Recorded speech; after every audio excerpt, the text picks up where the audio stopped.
Today I want to talk about something quite a few of you had questions about pertaining to the fallen angels, more specifically the Watchers. I think some of you were curious about how human women could give birth to giants. How would they be able to survive such a pregnancy to term and give birth? And some of them likely did not survive. Or, or could it have been Israel that the women were giants as well back then, before they were the size of us? Could it have been that they were women, were big, tall?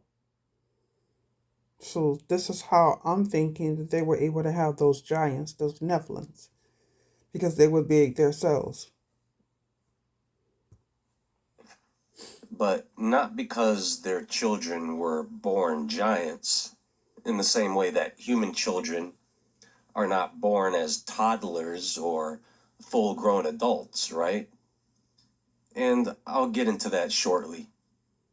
So, I want to talk a little bit about that, with more of the focus being on how the Watchers were able to impregnate those women in the first place. And these are good questions that I think should be explored and understood. Now, in the beginning, the Watchers, they were not flesh nor of blood. They were the sons of heaven, and they were radiant, eternal, and they were incorporeal. And they knew that they were not supposed to lay with women, yet they did it anyway. Why? Because their desire and their lust of those women caused them to sin and do wrong. They knew what they was doing, and they knew they were not supposed to lay with women. They were angels, angelic angels, and they were not supposed to indulge themselves with the lust and desire that they had towards those women. Also, Israel, those women, it wasn't like they denied them or ran from them or fought them to stay away from them. No, those women wanted them. They lusted after those guys or angels. They wanted them angels as bad as the angels wanted them. Which means they were not composed of matter. And the ancient text tells us they crossed the line between heaven and earth. Genesis 6 speaks of them simply as the sons of God. But the book of Enoch. So when they fell and went to Mount Hermon, they made that pact between all of them, all 200 angels or more. What we know is 200, to do that, to go and lay with those women, marry those women, and have babies by, which we know is the Nephilims. They made a pact. So none of them would rebel and say, no, let's not do this. This is wrong. We shouldn't because we're angels. No, they made a pact to want to do it. So when one get in trouble, they all would. Reveals a bit more that they were celestial watchers, driven by desire, who learned the secret of incarnation. And it reads, "You were spiritual, holy, living an eternal life, but you became polluted with the blood of women." So somehow, folks, the incorporeal became physical, the spiritual became biological. They changed the order of their nature. There is another ancient text known as the Testament of Reuben that says the Watchers changed the order of their nature, and the women likewise changed the order of theirs, which was a forbidden exchange, a merging of realms. Also, if you look later in Genesis 18, it shows that angels could eat, speak, and walk among men in solid, tangible form when they visited Abraham and Sarah, and then Lot and his family. Even the philosopher Philo wrote that these beings could assume bodies suited to their mission. Now, if they could walk with Abraham and eat food, I think it's reasonable to surmise that they could also lie with the daughters of men. But the question is how? What ancient power allowed them to take on the flesh? Because they was already corrupt. But they were the seed of Cain. So they were already corrupt because Cain was evil and corrupted. So these wasn't women that was righteous and serving the Creator. No, they were the seed of Cain, so they were already corrupted. To mix their divine essence with human blood and create the Nephilim? Well, they were taught.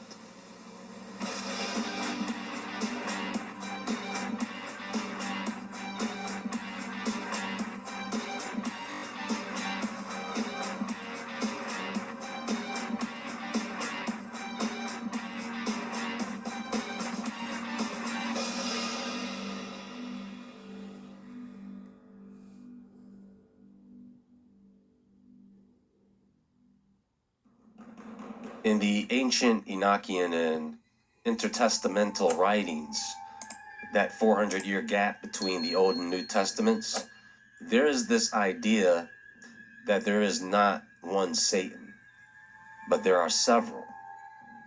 The word Satan itself simply means adversary, or accuser, or false accuser. I think the Greek version is to tear apart or divide, but we know that this is an opposing or rebellious spirit. Now, there were said to be 5 chief Satans or leaders of rebellion, each one in command over a class of spirits that opposed the divine order. Celestial rebels, right? And each one embodies a specific kind of corruption or interference with humanity. In Jubilees, one of these leaders is Mastema, whose name means hostility or hatred. Mastema is something like a prosecuting spirit. They are not completely outside divine control, but they are permitted. And Mathala was evil.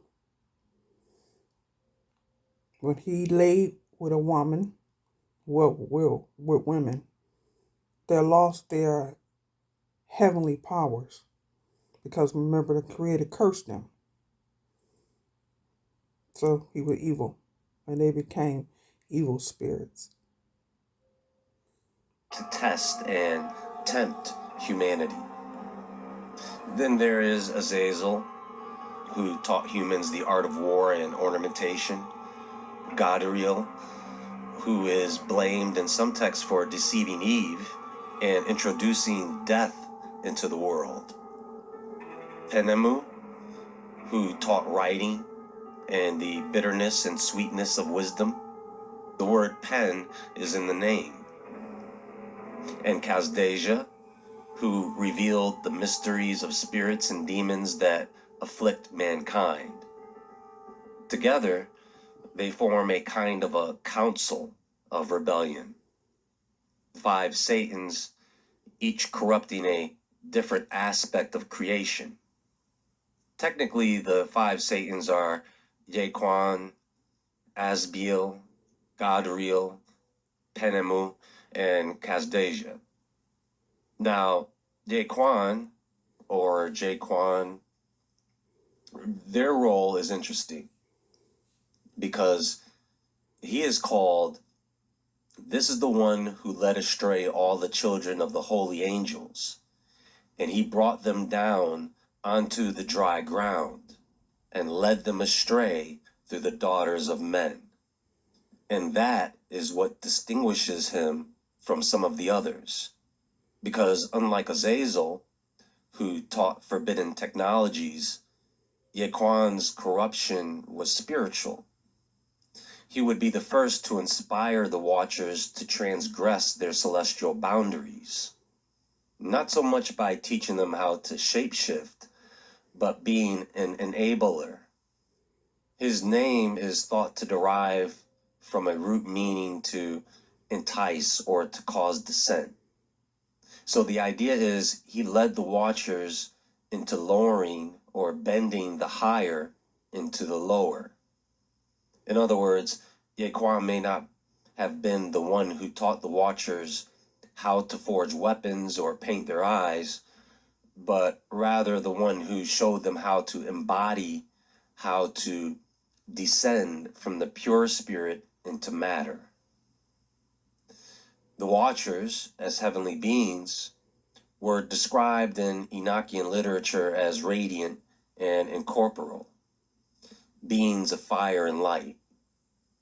For them to physically interact with human women, some form of transformation had to occur. The texts don't explain it directly, but we can. I imagine that they were creatures when they were in heaven, the watchers watching over heaven, watching over the earth.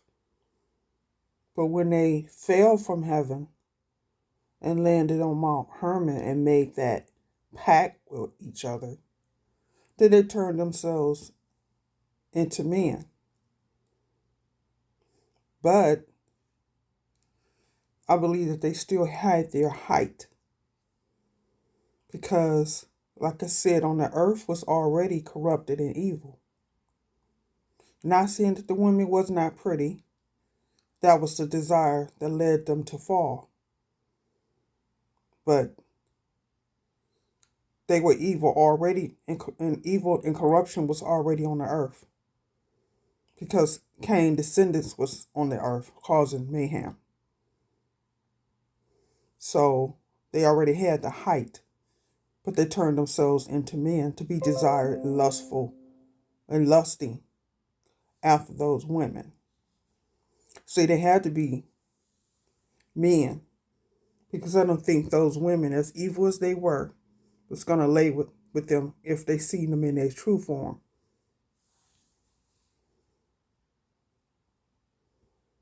Imagine that this process required knowledge of materialization.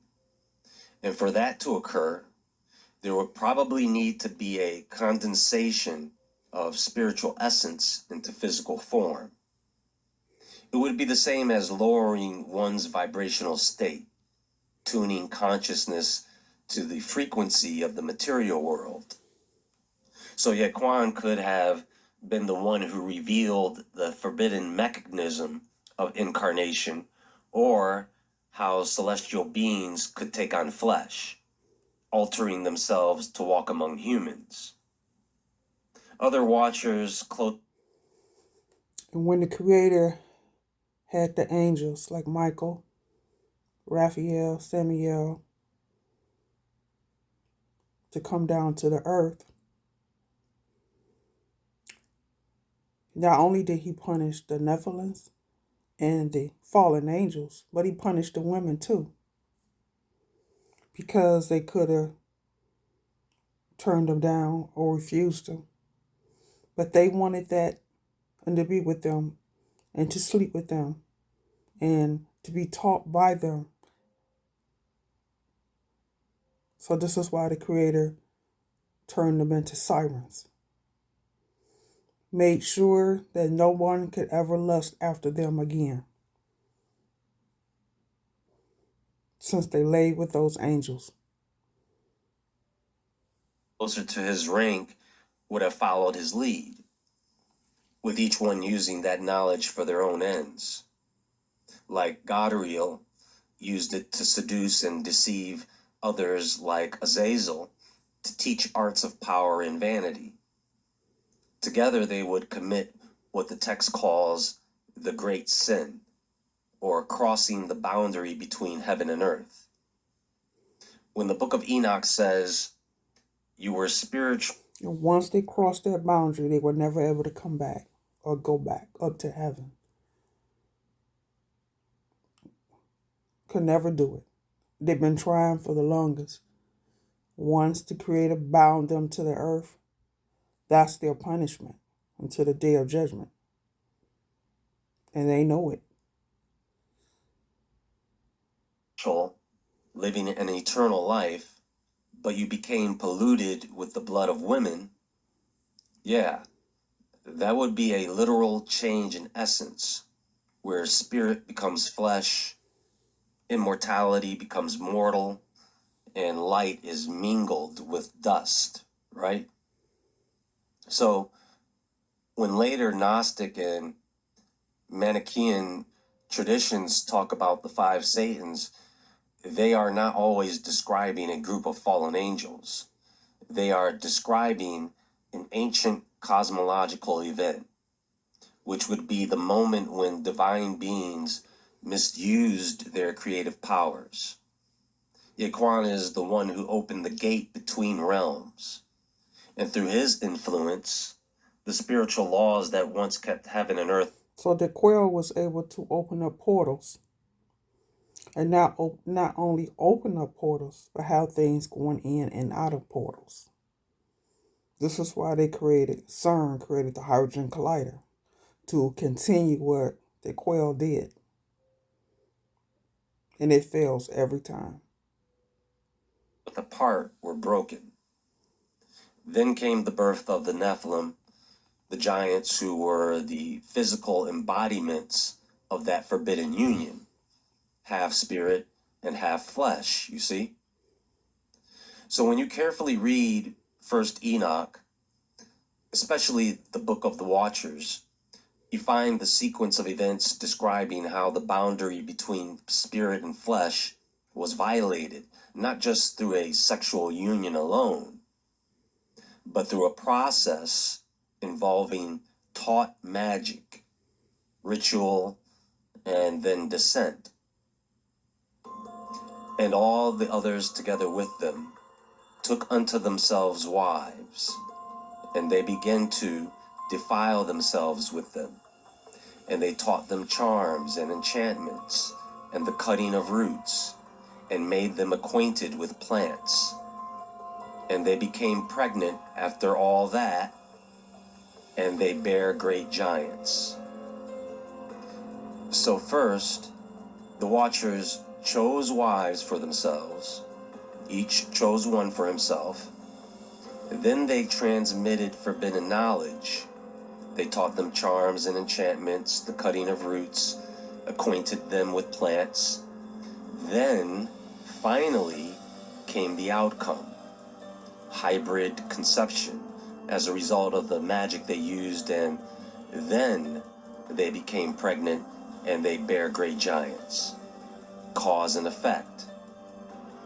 The teaching of magical, botanical, and ritual arts seems to be the means that enabled this conception. The act of union between angels and humans was not presented as ordinary physical intercourse, but as a ritualized crossing of realms. Does that make sense? You see, the first stage is desire and decision. The Watchers gazed upon human women and were drawn not only by desire, but by the thrill of rebellion. It wasn't just about appearing in the flesh temporarily.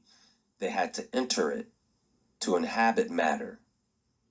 In order to do that, they had to transform their essence, a change in ontological status, or should I say? Yeah, because if the women knew exactly on how they look, they wouldn't lay with them. As corrupted as they still wouldn't have never laid with them if they seen their true form.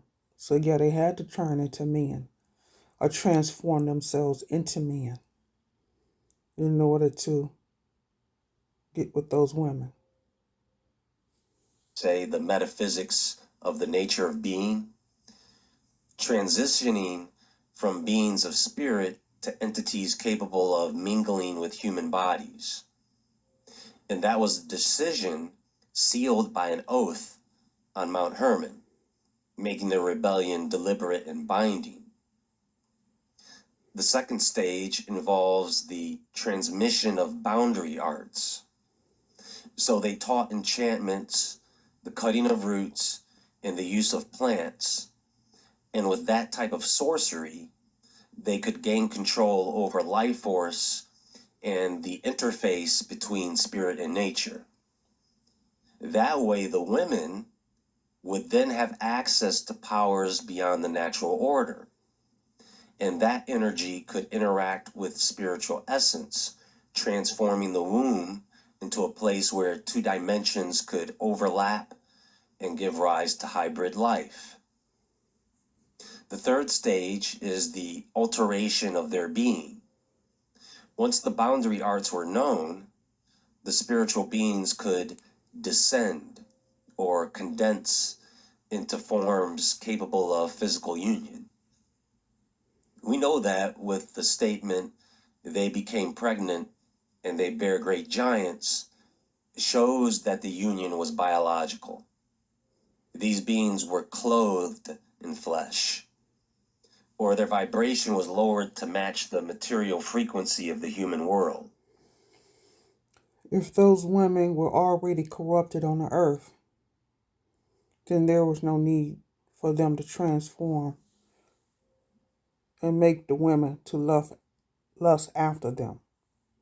They were doing that already because the earth was evil.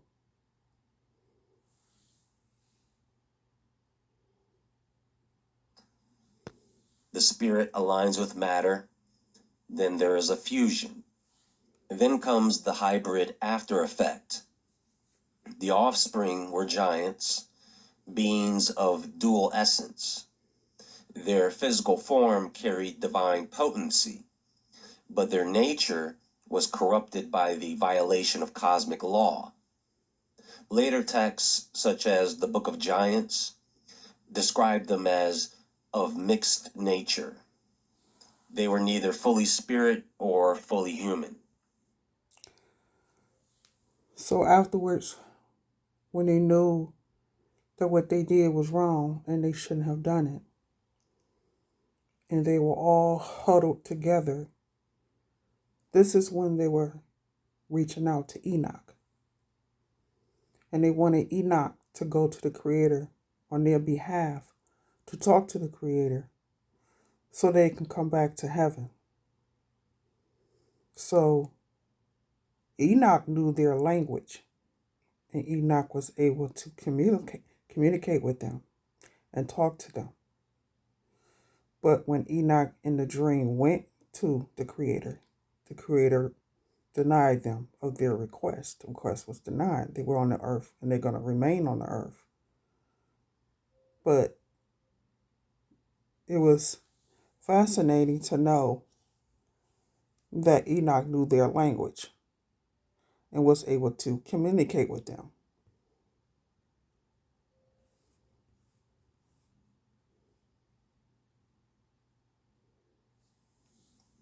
But see, they all ignored the final process of it, which was a guaranteed judgment and punishment.